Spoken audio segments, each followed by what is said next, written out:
Feeling excited and a bit nervous, you wake up early. Today is your big day. You're starting something new. You dress in your school clothes and pack your backpack with new books, lunch, and a pencil case, ready to go. Arriving at school, you see many kids feeling the same. Some are smiling, others shy, but everyone is ready to begin. You meet your teacher, who helps you learn new things and have fun. The classroom is full of bright colors. You'll find your desk, get comfortable, and start your day.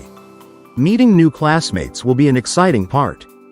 It's a great time to introduce yourself and find someone to hang out with during breaks. Let the fun begin. You'll learn the rules, like when recess is and how to raise your hand to speak. It's all part of the fun. Recess is the best. Go outside to run, play games, or just chat with friends after all the learning. At lunchtime, share snacks and talk about your day. Soon, school ends and you can't wait to share it all. The first day of school is special. A brand new adventure filled with friends, experiences, and lots of fun.